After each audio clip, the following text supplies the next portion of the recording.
Today is August 16th, 2022. My name is Gabrielle Wells. I am in Williamsburg, Virginia at the College of William and Mary. Joining me today for an oral history interview is Christopher C.J. Reiz, United States Air Force. This interview is a part of the Crossing the Military-Civilian Divide, Oral Histories with Marginalized Veterans of Virginia project. Before we begin, do I have your permission to record this interview? Yes, you do. And do you have access to counseling services? I do. Okay, so let's begin with when and where you were born. Fort Worth, 1972, March 8th. And where did you grow up? I was a military brat, so I grew up all over the place. Never really stayed anywhere for longer than 3-5 years.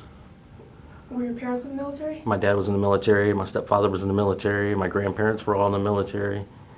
What race or ethnicity do you identify as? White. And so, what were some of the things you liked to do for fun growing up? Oh, we were all about sports. You know, back then there was no digital devices. I mean, we maybe had a Nintendo or a Commodore, but mostly sports. Any sports, every sport, whatever season it was, we were out there playing sports.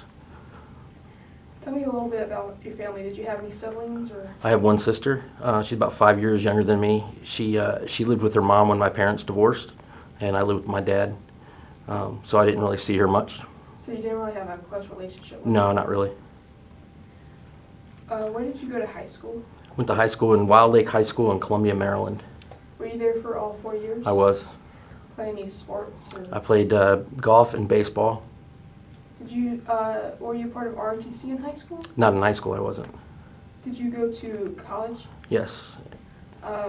Were you involved in ROTC? I was ROTC at Det 775 in Columbia, South Carolina. Tell me a little bit about your experience in ROTC. I mean, it was great. It was a camaraderie. We all loved each other and knew each other. I'm still friends with several of them. You know, we lost our touch for a while, but even in some of the same career fields, we don't see each other out in the field much. And so it was good to back up with a lot of them. So was the ROTC for the Air Force specifically? Yes, it was. Talk about your path to the military. Did you, as soon as you got out of college, did you go into? Yeah, it was about a month after. I went to my tech school I was in San Angelo, Texas, and I was on casual status, meaning they didn't have a class open for me. But so I went and worked for the American First Aid first, and they were doing some FEMA projects after some tornadoes, and then I started my class in, I believe it was October of '95. Did you always know you wanted to be in the military? I didn't always know that. I kind of figured that out in college when I realized that I really didn't have a path to any success. I needed to get on a project for myself to make me successful. And my dad being in the Air Force, it kind of led to looking into that. And I went and interviewed, and they were like, "Yeah, we'd be happy to have you." And that's where it started. So. Did your dad push you towards the Air Force? No, not at all. I mean, he always, said it was available to me, but my stepfather being in the Navy actually told me if I went in the Navy, he would disown me. But, as a joke, just because of all the deployments he was always on, 6 months to a year out to sea. And then, my father deployed a couple times, but it was still, a good organization for him to be a part of. And he was in the Navy, and then he went in the Air Force, so I just kind of followed suit. So did you have any specific reasons for the Air Force, or just? No, not really. I had some friends that were Air Force ROTC. I didn't know anybody in any of the other ROTC. They had a Marine Corps detachment, and they had was part of the Navy detachment, and they had an Army detachment there. But I just I fell right in with the Air Force folks. What was it like going through basic training? So from college, from ROTC, we go through a different kind of course. When you go through regular basic training, you get marched around everywhere and you're doing all the PT and everything else. But in the college basic training, you're marching yourselves around. They're trying to teach you to stay organized, to be standardized, and to be on the straight path, and actually be a part of the leadership development, not just marching around and taking orders, but actually we had our own wing and everything. So it was interesting.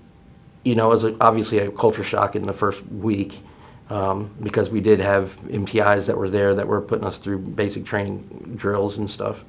But then we had training officers for the rest of the time we were there. The MTIs would come every once in a while, but we had the training officers right on top of us the whole time. So it was really just trying to teach us to be leaders as opposed to just Air Force members. So did you have basic training going into the Air Force, or was it just the ROTC? Just the ROTC piece. Yeah. Did you have any advanced training past that, or? So yeah, after that, when I went to my tech school in San Angelo, I spent a year there, but it was about 9 months of training for my position in the Air Force. What is that position? I was an intelligence officer. And that advanced training, was that the only training you had to do for that job, or did you have additional schools you had to go? That was it for the specific job to show up at my first duty station. But throughout my career, there was training all the way through that was available to me, and I went to quite a bit of training whenever I wasn't deployed or I wasn't in the middle of a project. I would try and take advantage of the training classes that were open up. Was there anything particular that helps you through your training, or any struggles you had?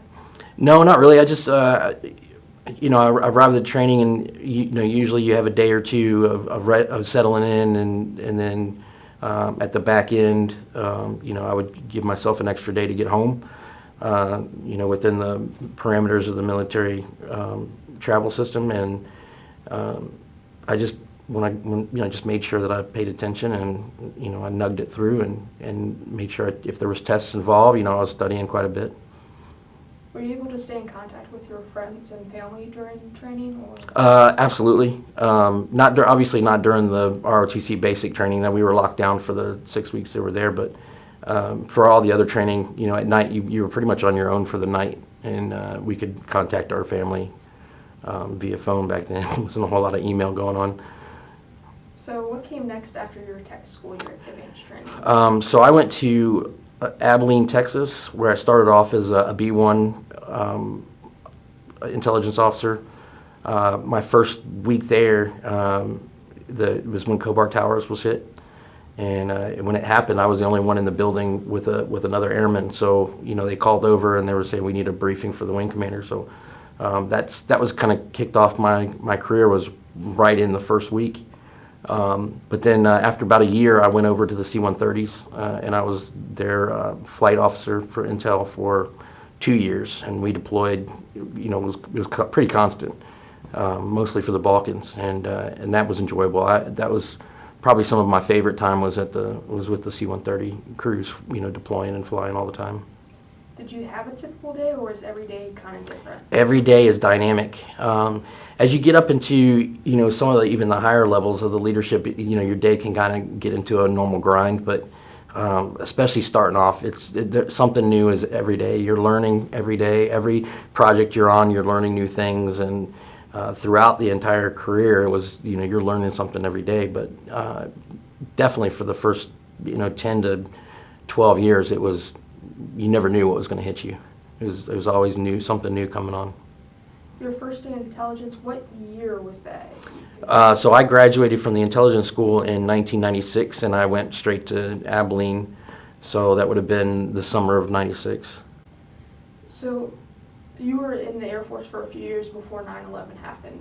What do you remember about 9/11? So I was actually at a training course in D.C.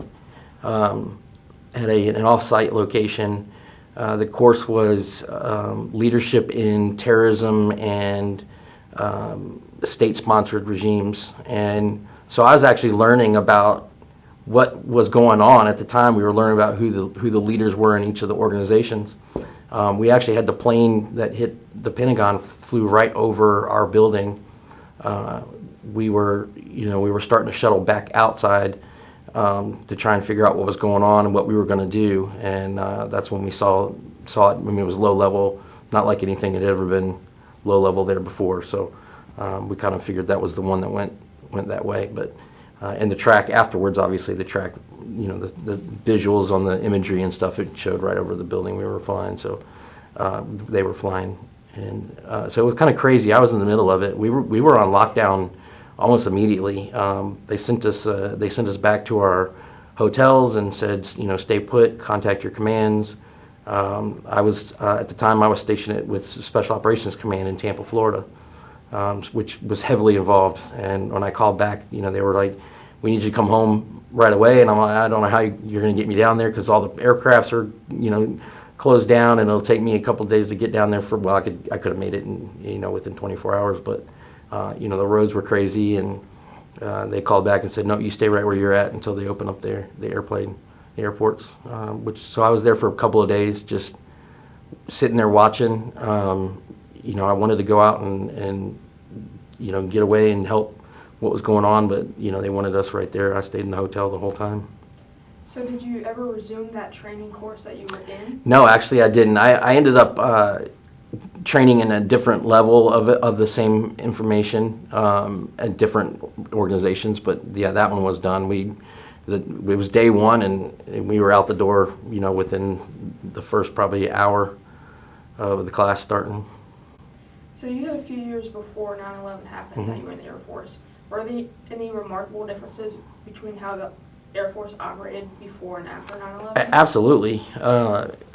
We even just the deployments themselves, we were doing a lot of 45 and 90-day deployments as a two-squadron system. We would fly over for 45 days, and then the next squadron would come over for the next 45. The intel folks usually stayed, for the full 90. There was a couple times where I would go, either the 45 and come home and go straight back out onto the next location, or I do the 90, come home, and go straight back out. So I did. I went out on deployment with them, although much shorter before 9/11.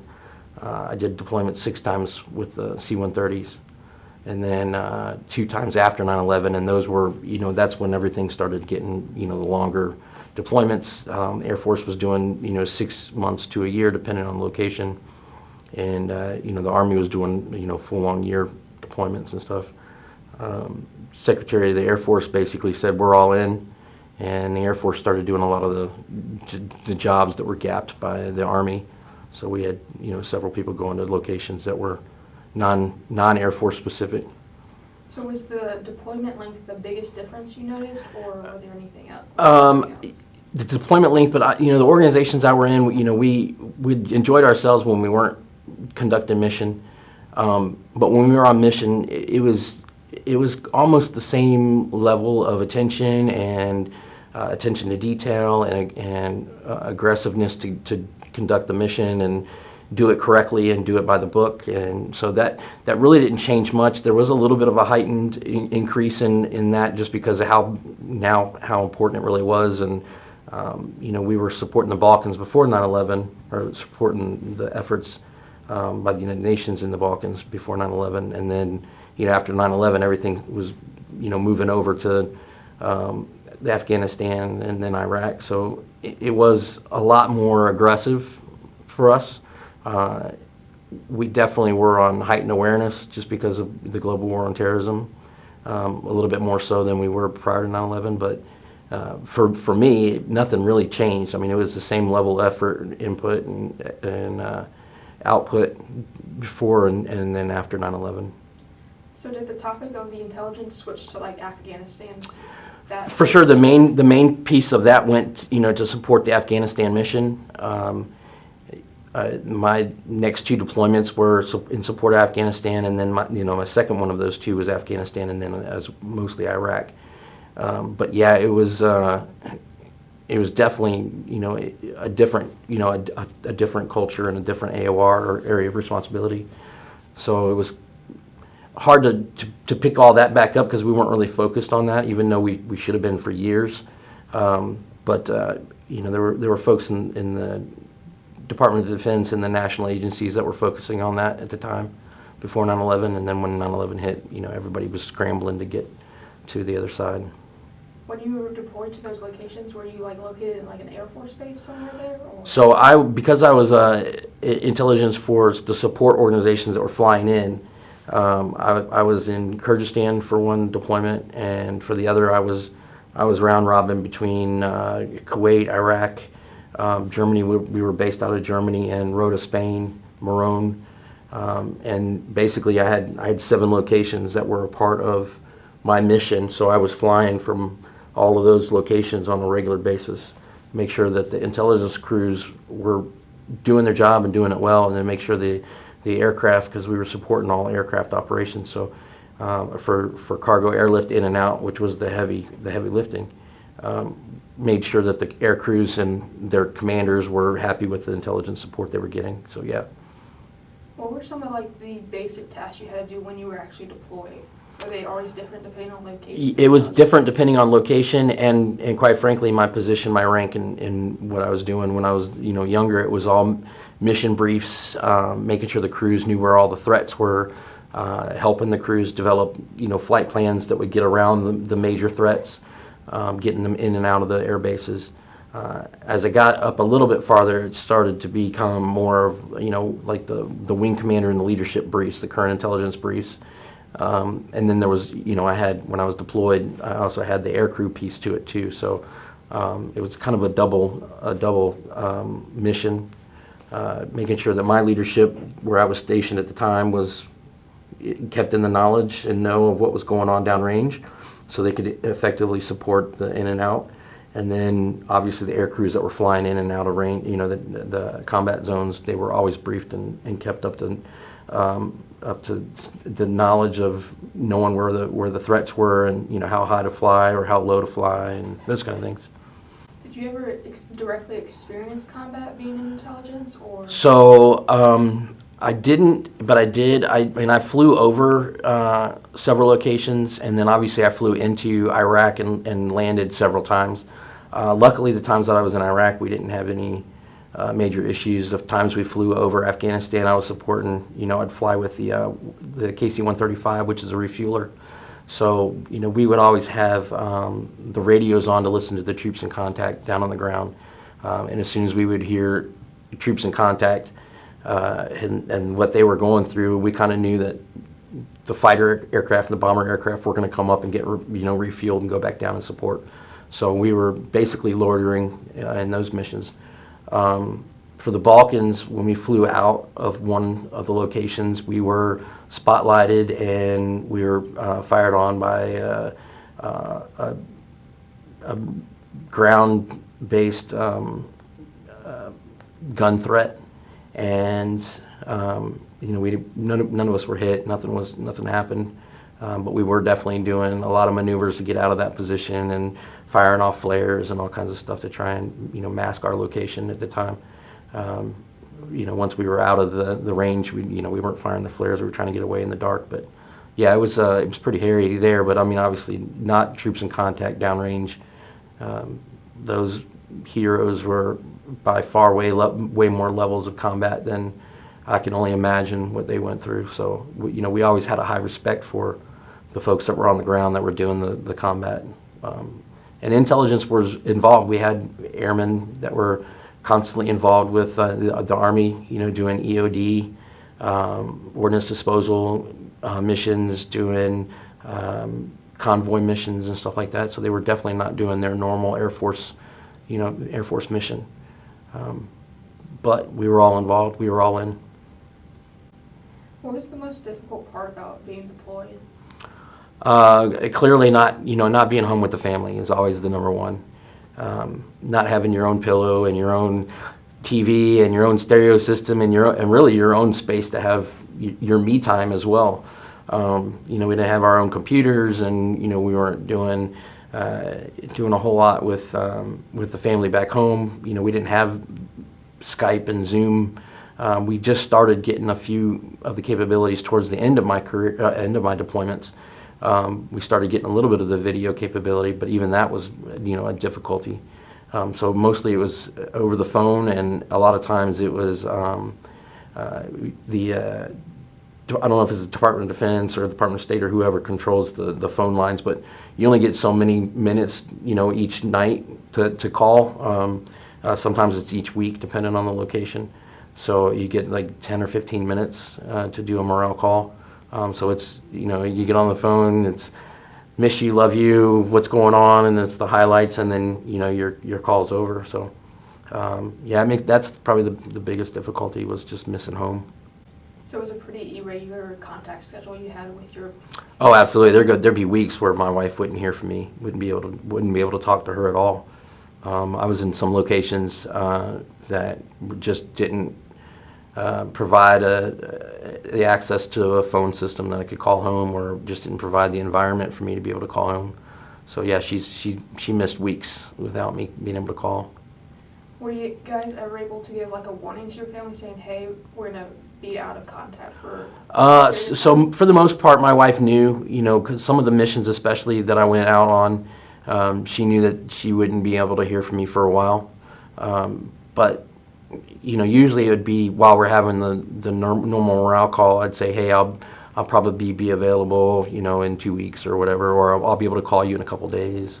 So she, luckily, she was able to spend all her time with our children growing up. So it was, definitely easier to reach her at home, not knowing that she didn't have a work schedule or couldn't get contact while she was working.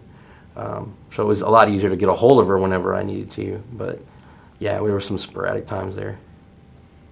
Did you have a chance for downtime at all during deployment? Yeah, there was definitely some downtime available, especially during the Balkan support. We would work constantly. You work in 12 to 16-hour days, and then there's sometimes you just wouldn't even go to sleep. You just enjoy the folks that you're around, and there was locations to have a meal and the like. In Kyrgyzstan, we didn't have that same luxury, but there was a chance to get off base very infrequently, do some humanitarian efforts in the area, as well as some other enjoyments. We got to play volleyball with the Kyrgyzstan military. We went and actually shot weapons with them on the range, able to shoot some of the Russian weapons that they had. So it was definitely some downtime or some time away from the mission, but for the most part, when you're there, it's all mission. Did that kind of stuff happen prior to 9/11, or did it ever happen after? No, actually, it was after as well, especially the Kyrgyzstan piece, which was 2006, I believe, and we were able to meet with the Kyrgyzstan military and invite them to our base, and then we were able to go out to their base and just visit and learn their mission, and just kind of learn their culture and the people. They were wonderful people.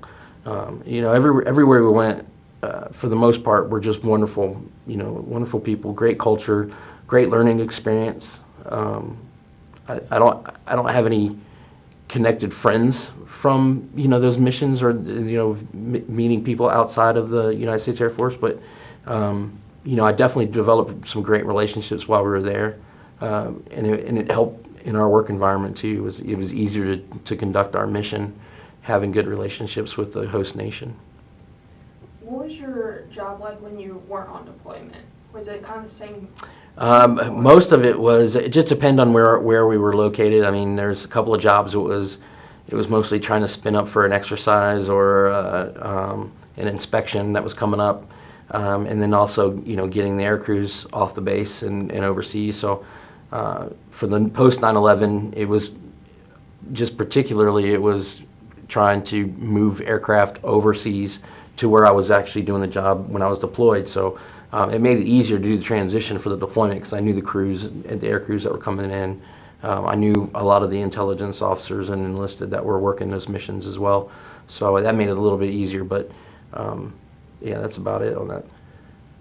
Did you have any favorite memories about your time in the Air Force? Oh, there's too many to list, really. And most of it was just the interaction and the culture of the military at the time. Just the friends that we made. We are always looking out for each other, making sure that our wingman was safe and that they were keeping us safe. Really, that's kind of what drove, especially on deployments, that's kind of what drove us to just grind them out and get home safely. Just making sure that everybody was taken care of, whether they were on mission or not. Are you still in contact with some of those friends you've made? Oh, absolutely. I've been in contact with some. My best friend actually lives in, about 30 minutes from here.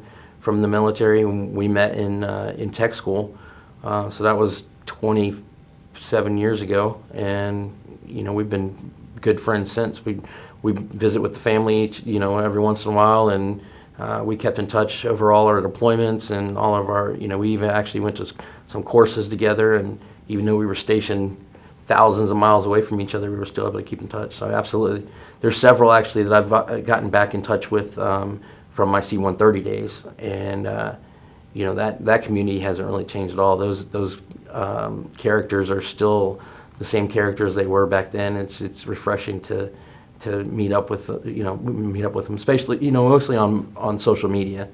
But I have met with several of them outside of social media as well. Were you ever wounded during your service in the Air Force? I wasn't combat wounded, no.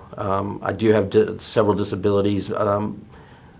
Still unknown where they were received, but nothing. I'm no Purple Heart winner for sure. Like I said, those heroes were doing work that I would definitely have picked up for them if I was in that position. But they were doing things that they deserved the award. They deserved the recognition, and I wasn't in that combat environment. When did you start developing these health issues that eventually led to you retiring? So some of them started, like my lower back started in like 2000 and I want to say that was about 2004. So I really hadn't been in but maybe 9 years, and a lot of that was the flying, the missions that I had flown in, and I had a unique position where a lot of times I was standing up, whether I was recording or I was providing information to the air crew on the cockpit. But at low levels, it was really bumpy and definitely just kind of kept pushing my back down and my spine. And so that started to develop in about 2004. And then the big one was just this headache I've had since 2014. October of 2014, I just got a headache. I thought it was going to, based on my sickness, I was kind of had a cold, and it hasn't stopped since. It's been every day, all day for, 7, 8 years now. So there's nothing like major that happened? Not that we can tell. I mean, the MRIs are clear, the CT scans are clear. It's not sinus related. It's there's just nobody that's been able to figure it out. No neurologist, no neurosurgeon. Nobody's been able to define exactly what it is. They don't even call it. It's because it's a chronic situation, and it's every day, and it's not like clusters or anything. It's not even migraine related. So the migraine medications that they tried me on for the last 7 or 8 years have been ineffective. So we're trying all kinds of different things now. Did you retire voluntarily, or did the military kind of push you to? So it was a little bit of both. I was evaluated, medically evaluated, and received I was medically evaluated for my back, and my leadership said, you're still doing your mission. Do you want to stay in? I said, absolutely. So they wrote a letter, and I was able to stay in for that part. I got to about the 20-year mark with the headaches, and it was about 6 years, I guess. No, I'm sorry. It was 3 years with the headaches that just started realizing, I wasn't going to be able to carry out the mission. I couldn't perform a full duty day with the Air Force. I wasn't giving the Air Force my 100%. So I knew at that time that the medical evaluation board was the way to go. I mean, I met my 20-year retirement requirement anyway, so I was medically boarded, but it was still a retirement. Do you have access to disability and VA benefits? I do. I don't use the VA because I'm still with TRICARE for my insurance company, and they've been so far wonderful. They've been taking care of me. I haven't needed to go to the VA. I know that some of the VA locations that we have locally are still trying to recover from the smear that they had over the previous years. So, and there's so many. I've talked about the hero. There's so many folks that need that more than I do. Obviously I'm suffering, but You know, they've got wounds that can never be repaired, and so they should have that time with the VA. But if I do ever need to have the VA involved, then yeah, I have free access to be able to do that. So you have access to those benefits even though they're not necessarily service related? Yes, because everything that happened while I was in the military is service related, not combat related.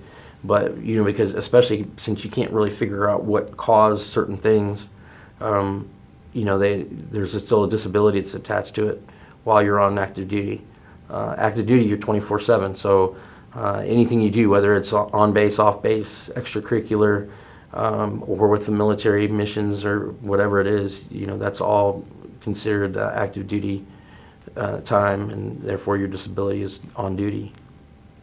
Since you had these health issues that eventually led to you retiring from the Air Force, did you have any sort of career plans after that, or were you just focused on trying to get better? No, I mean, I wanted to stay in the Air Force. My dad spent 34 years in the Air Force. My stepfather spent a long career in the Navy. My intent was to go a lot longer, but the culture had changed significantly, and it wasn't difficult to acclimate, but it was definitely not, you know, going down the path that I wanted to go. So, you know, my intent was to get out and work in either a contract or a GS position. I was actually offered 6 figures when I got out to work, but I couldn't perform a full day. So I became a real estate agent because I could define my own hours, and you know, my clients up front they've all been military so far, even though I can you know, provide services to non-military folks looking for housing. But so far it's all been referrals from friends and family, and from, you know, past clients that have referred me to new clients. So I can only have to do a couple of transactions a year to make it, you know, worth my while as far as the fees are concerned, and then to kind of get me back up to the level of income I was making before I retired. Was there a huge time gap between when you left the Air Force to when you started becoming a real estate agent? It was almost a year before I started. I mean, I'd say about 6 months is when I decided I was going to go get my license and hook up with a brokerage, and it was about a year before I did almost a year to the date before I did my first transaction, my first sale. Did you have any specific interest in real estate, or did you just kind of like the asset? No, I'd actually bought and sold houses almost my entire military career. I bought my first house in '99, and then we just bought and rented or bought and sold throughout my career. So I was heavily interested in real estate from the get-go. So, and then I just enjoyed, you know, all the times that I would look for houses. We move all the time. Every time I was looking for houses, I just enjoyed that protocol, just doing that mission of trying to find our next place to live. And I thought, you know, there's so many pressures on airmen today to, you know, get from one base to the next. COVID's not helping. Obviously, that's still causing some consternation, you know, even though we're past it. But it's in processing can be daunting, especially if you have children. And, you know, trying to get them to school time and trying to get them, you know, there's so many other things on their plate. I wanted to take some of that pressure off. You know, finding a house is a huge emotional pressure point, stressing.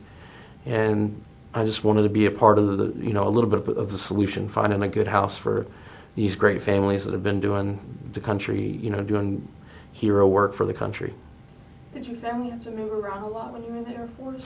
Yes, I mean, we moved every 2 to 3 years. I actually, when I was a military dependent, we were able to, you know, my whole high school, for example, I was able to go to all my entire high school. Luckily, you know, obviously when I retired, my kids were able to enjoy, you know, sticking around for a while, but we moved every 2 to 3 years. And around what year did you officially retire from the Air Force? 2016. Okay. Was there anything in particular that helped or hindered your readjustment to being a civilian? I think it was just the major difference, you know, when I started dealing with agencies outside of the military, there seems to be a huge disconnect, and a lot of folks are talking about it still. The culture of the work ethic. In the military, it's you give or you're given orders, and you come up with solutions to the problems, and you go about your business and get the work done and conduct the mission. But it seemed like in the civilian realm, finding folks that were very customer oriented or were in it for the mission, and not necessarily a financial issue, but from a standpoint of just accountability, there just seems to be no accountability, and that's hard to deal with from a military perspective when you're 100% accountable when you're in the military. I mean, the military is still, even though it argues it's not, it's still a one-fault military. If you do one thing that changes your career path or changes your environment and the culture of the military, you're pretty much done. You can start packing your bags. But in the civilian realm, it just seemed like that was a lot of companies doing the lowest common denominator or paying the lowest amount of money, and not hiring in quality, not hiring the work ethic. And when you're dealing with that, it's very difficult for a military retiree or separation to deal with a pace that's not on par with the fast pace that we're used to working in. Did you pick up on any behaviors in the military that has carried over to your civilian life, like strict wake-up time or certain... No, in my wake-up time, obviously my headache has been excruciating at times, and my sleep period is messed up. But I worked a lot of night shifts in the military too, so that kind of led to that. Plus, in college I was on night owl. I was always studying at the last minute. But yeah, I kind of got used to the night, and it made it a lot easier when I got out, because then I didn't have that specific time that I had to be at the office. So that made it easier. Luckily, the last couple of assignments, I was able to, still provide the Air Force with a full Air Force day, provide my staff with full access to me and myself back to the mission. But I was able to stagger sometimes based on who I had, working on in the office with me. They would normally take the really early mornings, and I would stay for the after duty hours mission stuff. So you mentioned you were married and you have children. Mm-hmm. How did being in the Air Force affect those kind of relationships? Obviously in the intelligence community, we're completely silent about what we do day to day. My wife to this day still doesn't know 95% of what I did. The things that I can tell her, are very, insignificant when it comes to the actual missions that we conducted. And so, she still doesn't ask. She knows she can ask, once, and if I can talk about it, then, I will. But if I can't, I don't say anything, and she goes, okay. And so that relationship, from a standpoint of not being able to come home and unload, that definitely is a factor and affects the relationship for all military. Not being able to decompress with somebody you love or somebody who cares about you, and decompress at a level where you kind of lift some of the stress and the weight off by talking about something. We just couldn't do it, and so yeah, that made a little bit of difficulty. Definitely saw, after I got out, the relationship just pick up speed. We were able to stay on the same path and the coordinates, and know each other's thoughts and what we were doing day to day. And I was more in the know with what was going on with the family, and what the kids were doing and that kind of thing. So it definitely made the relationship much easier once I retired. Have you been able to, with being in intelligence, I know you can't talk a lot about what you did, but from just basic experiences in the military, have you been able to open up with family or friends about some of the things? The very basic stuff, unclassified. The news, obviously, mainstream media just has butchered the news quite a bit. The politicians out there now are definitely not recording what's really happening. And so there was a lot of things that I was privy to. I was able to see that, you're like, that's just not the right story.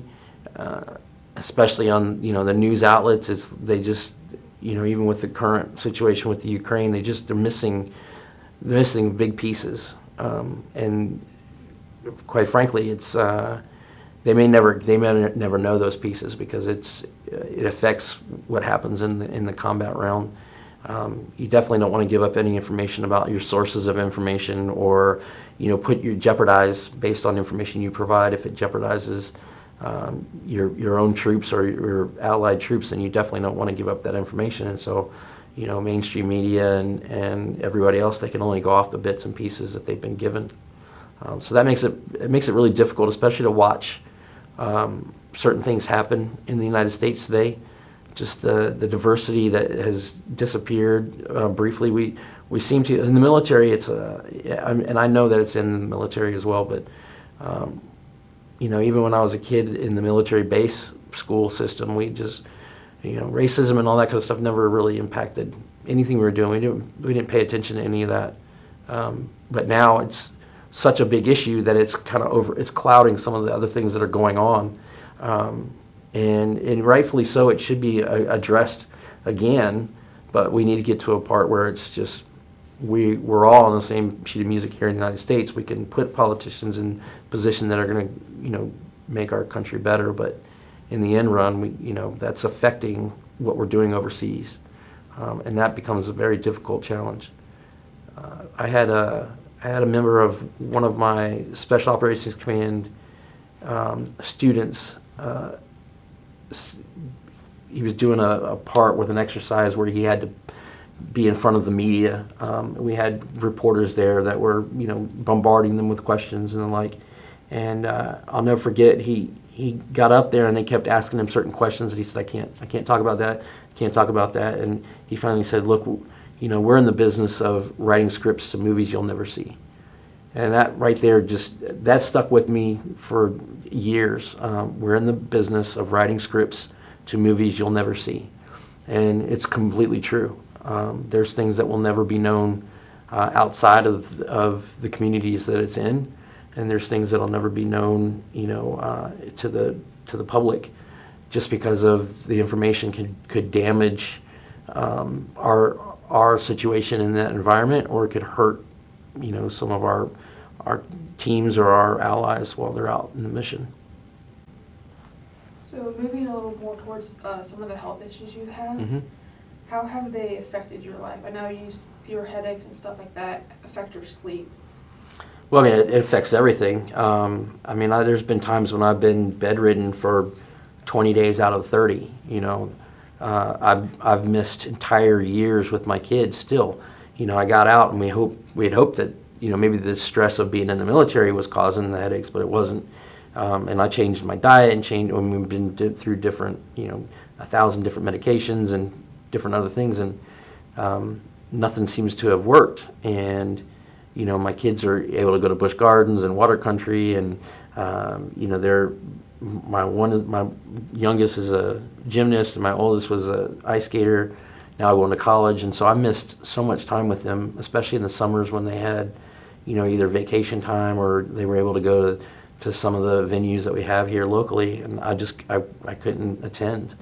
I'd have it on my calendar, and I'd get up in the morning and I would feel like there's no way, and I'd go take a shower just to make sure. Sometimes a shower would cool me off and maybe release some of the pain, but there were so many times where I'd take a shower and still come out and I'd look at my wife and I said, there's just no way.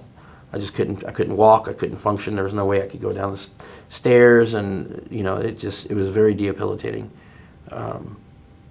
to do anything. And it's still somewhat, well, I wouldn't say somewhat, but majorly an issue.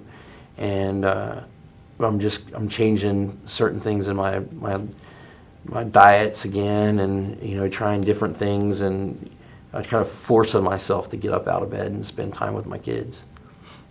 Are there any main things that you deal with that stand out more so than others, like the headaches, or do some things kind of just like not become as noticeable?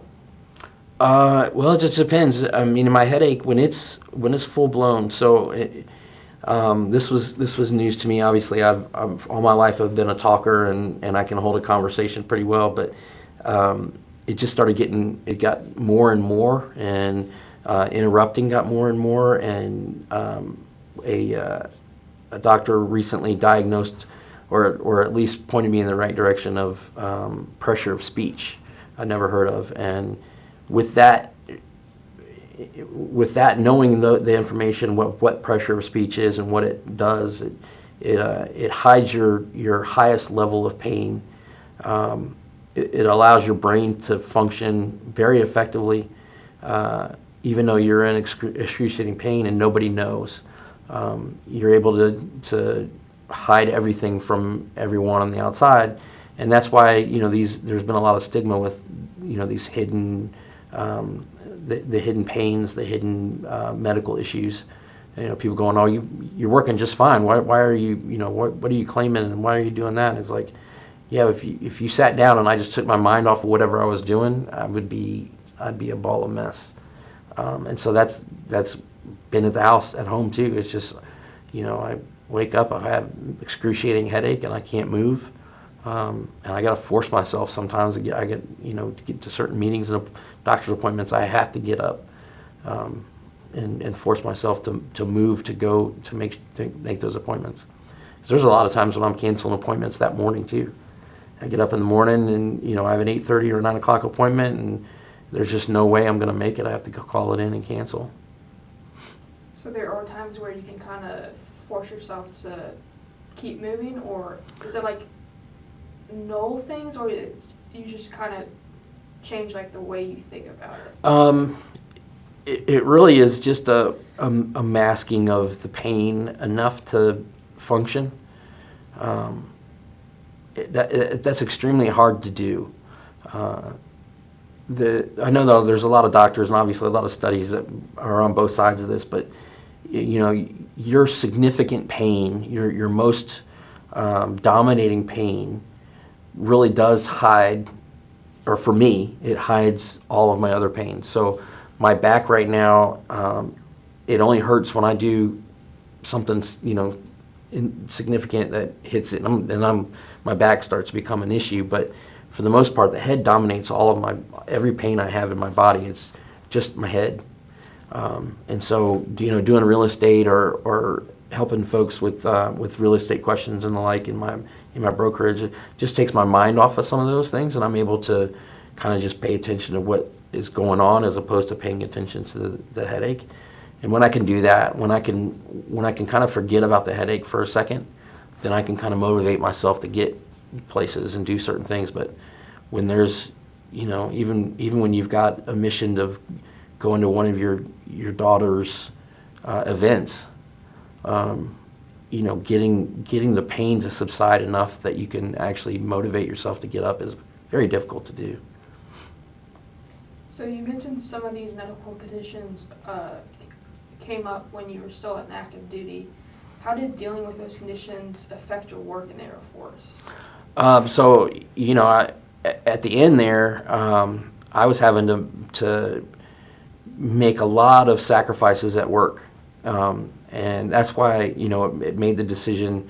The medical evaluation board I wasn't going to fight. I was going to retire, is because I just wasn't given my personnel my full attention. They weren't getting 100% of me, and that definitely hit me hard.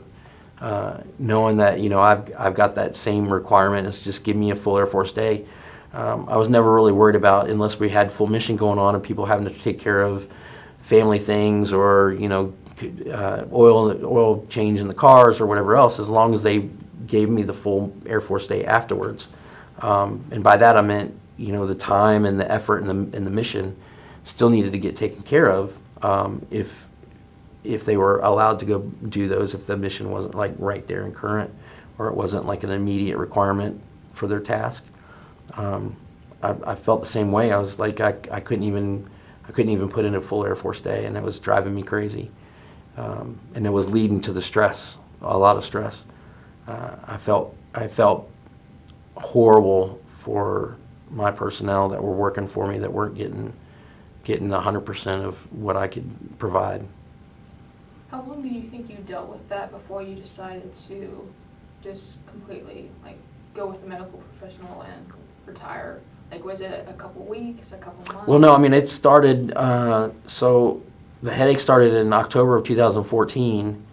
I didn't realize that it was going to be full-time until, or at least at that point, we didn't know until well into 2015. So it was like a year before we started saying, hey, we need to go see a neurologist, and, my primary care wasn't able to help the dynamic pain that it was. And the neurologist wasn't able to help, within the first couple months. So when the medical evaluation board came up, it made sense, and I supported it 100%. I just knew that unless there was some quick fix, there was just not going to be any way that I'd be able to give back to the Air Force, what I was required to do. So it made sense. So once you visited a bunch of medical professionals and realized that this wasn't something that was easily fixed, that's when you're like, okay, maybe it's time to shift. Absolutely. Like I said, I thought maybe just the stress of the military or just the environment that we kind of morphed into. I thought maybe that getting out of that and going and doing just a regular intelligence job in the military would be fine, whether it was a contractor or a GS position. Something with a little bit of stability, but was definitely high paying. In fact, I was called for one, and I said I can't do it, and I ended up calling my friend and saying, hey, you want a job? And he ended up getting the job. So it worked out for him, but it was definitely a kick in the shorts for me. It's just, hey, I can't put the effort in to do a full-time position. And this is well before COVID and everybody could work from home for sure, but I couldn't go to the office full time. And that's obviously I didn't want to join an organization knowing that I was going to not be able to put in a full day. So it came down to that decision after my retirement, and I just wasn't going to be able to accept that position or accept a similar position unless something was fixed in my head. So as we start moving towards the end of the interview, I have a few more questions for you. How did your service and experiences affect the rest of your life? I mean, all my life I've been pretty loyal, and I think it only made that so much stronger, both at the end of my career, and then now, made me extremely loyal to the personnel that were working for me, that were working around me. I'm a big person on character, and if their character proved that they were not a double standard person or a narcissistic person or something like that, that they were really in it to do the mission, and they were in it to save lives overseas and stuff like that, and I knew that was their character, and they were personable. That goes a long way with me. And when you find people that are actually accountable for what they do, especially in the business I'm in now as a real estate, is finding vendors and contractors to do certain things nowadays, is to find a good one is virtually impossible, because the ones that are really good, they're booked, because they get latched onto, and then people don't want to give them up. And from an agent perspective, we definitely don't want to loan anybody out when they're trying to do work at your own house and you can't get work done, because all the good ones are the ones that you really trust and are loyal to are all busy with their own schedules, booked out for months and months. So and then with my friends even from my elementary school days, connecting back with them, I've just been super loyal, again, to the character. If the character is a quality character, and basically not showing their ass all the time, then my loyalty stands strong with them. The same goes with my family.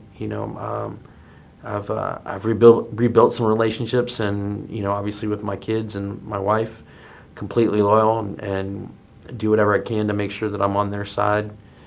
Sometimes they do some silly things. My daughter's obviously still growing up, do some silly things that, as a loyal father, I've got to step in on the other side every once in a while. But yeah, I mean, my name is my reputation, is my legacy. It's not, I'm the last of the Reiz line in this chain, and I just want to make sure I pass on the right things to my kids, and show the people around me that that I'm loyal and that I do love or care for them very well, very much.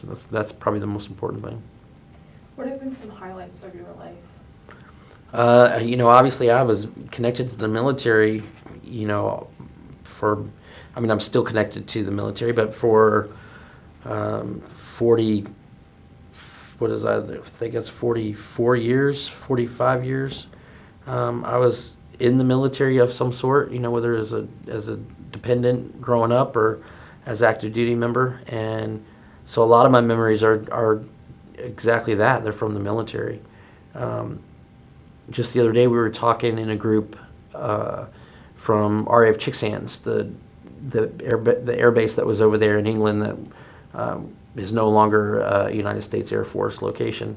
But all the kids that were there in the school system and playing in the sports on the base and the like, we all remember each other. In fact, that's going back in my history. Those are the folks that I can remember just from a picture and go, oh, that's their name is such and such. I can't do that with pretty much the rest of my life. So that built the stage for everything was from there. And we talk regularly now, phone calls now as well, and kind of keep in touch with the elementary school people of all people. The ones that kind of shaped you and you shaped off of are still a big factor. But yeah, through the rest of my life, that's been the biggest thing, is making sure that my persona has not changed. I'm definitely not the I used to be a major, excuse my language, but major asshole, and it took me years and years to realize how I was treating people. So I made a strong effort towards the end of my career to kind of change that part. And then, now I'm working on that and working on my speech and working on a few other things to try and better my health as well. What lessons from your life experiences would you like to share? The first one is, boy, I wish I could go back and meet myself at, even age 8 or 9 or 10 when I started getting influenced with a lot of things. I was a small kid, and I was a little ruffian. I tried to insert myself into just about everything. I interrupted all the time. Anytime there was my family, especially, there was a gap of air in between two people talking, the adults talking, and little 10-year-old me wants to get something out. I would wait till the air was open just for a second, and then I would be jumping in just about every time. And I did that for years, all the way through my career. Not until probably 2009 or 10 did I realize that I was doing that. I mean, that's deep into my career at that point, that I realized I was doing that, and I started recognizing it, and started letting my leadership know, and that I was working on certain things, and apologize to those I had done it to, and as best I could. And so now, fast forward after the military, I'm doing the same thing now. I'm making sure that I'm working on those things and improving on myself, especially since it definitely helps with with rejuvenation. When you're working on yourself and you can accomplish certain things that you couldn't accomplish before, it makes you feel better. So it helps with my life overall. What do you think civilians should understand about military service, or how to interact with veterans? That's a hard thing to translate. Only those that were in the military at some point, even if they only served a year or 2 years, and they were, they had to get out at that point, or they have a brother in the military, or some family member in the military that they're close with, they're just never going to understand. and vice versa, from the military, getting out of the military and going back into the civilian world, we've forgotten what it's like before we got in the military. And our expectations when we get out of the military are based on our progression in the military. So it's somewhat unrealistic. I mean, again, going back to we were, you gave orders, you received orders, and you did what you could to solve the problems. I would always go to my leadership, and I'd present a problem, but I would never go with just the problem. I always go with a couple of solutions and say, hey, this is what we're working on, and they can provide direction from that point. But in the civilian realm, most of the people just come with problems. They don't come with the solutions that go with it, or try and figure out the common ground. They're really just they just don't understand how focused a military brain is. I'm not saying that civilians aren't focused, because there's fantastic civilians who are absolutely focused and doing great missions, and for the United States as well. Working in positions that affect the protection of our country. They're outstanding, but even they don't quite understand the rigors and the stress of being in the military, and it makes it difficult for the two to blend. It's not impossible. It's definitely pretty easy when you get out of the military to start settling down your constant go button.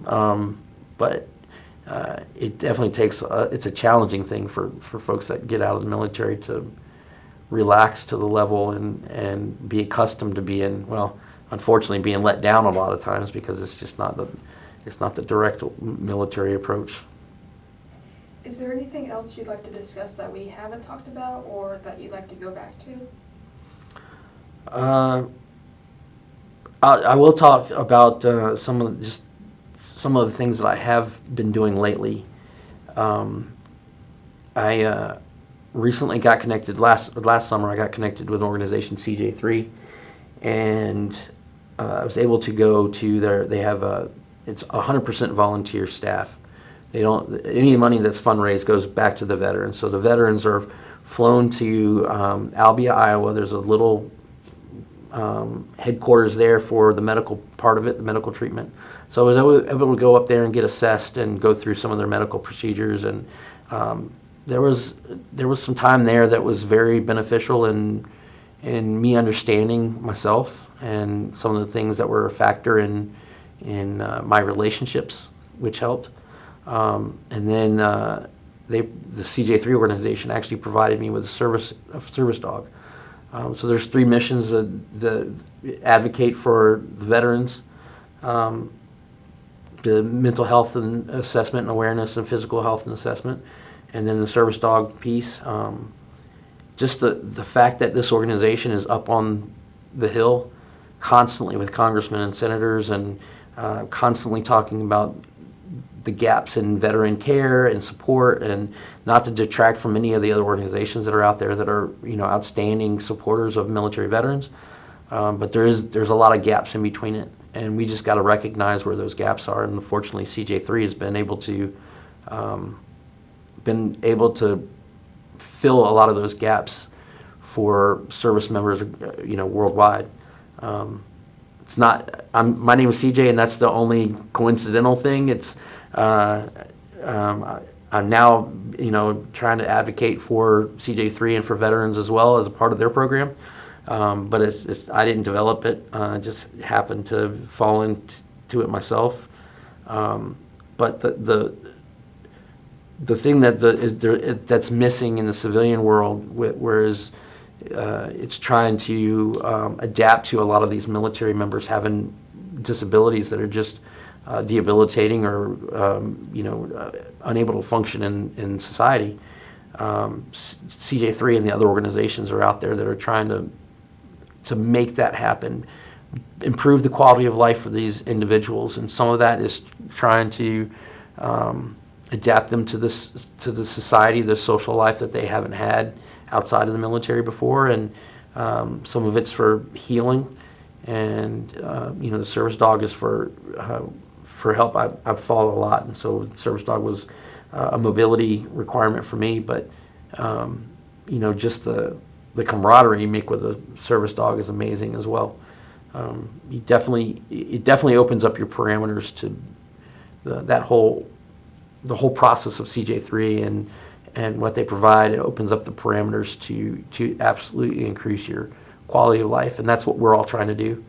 And so when we're dealing with the non-military individuals, a lot of them don't understand the fight that we're fighting, and they don't understand the fight we're fighting for others, for other veterans, because there's veterans out there that need this much more than I do, and there's just not enough support for it. After 9/11, you had support anywhere you went, didn't matter where it was. And I'm not talking about, discounts and those kind of things. Those are great. They make things go a lot easier, especially for individuals that may not be able to hold down a job, military veterans. But it's not that part. It's the piece where they understand how hard we're fighting to be a part of that of society. How hard they are, working to increase their quality of life. And they're just sometimes they're just not able to do it because the folks that they're dealing with, the people that they're dealing with, don't understand what they're going through themselves. So it makes it difficult, puts up a border that really shouldn't be there. And so if I had to say, one thing to folks that haven't been in the military ever in their life or don't have somebody that they love in the military, is just understand that there's a lot of issues with these individuals coming home from war, combat, whether it be physical or mental. We definitely have to help some way, shape, or form. Otherwise, we'll never be able to we'll never be able to progress. Individuals that came home from World War II, for example, they fought through it without any of the support, and they were able to go right to work and support their families and stuff. But these new wars and the new combat and the amount of mainstream media and everything else is just making it very difficult for people to recover so quickly, and they need help. And fortunately for me, CJ3 stepped in and was able to start helping. I'm not there yet, working on it, but and they can help other people. But if from a veteran perspective, if you need help, go get the help. Don't bottle it up. There's people that are willing to provide support and help for you. All right, that's all I had. I just want to thank you for sharing your story. Thank you so much.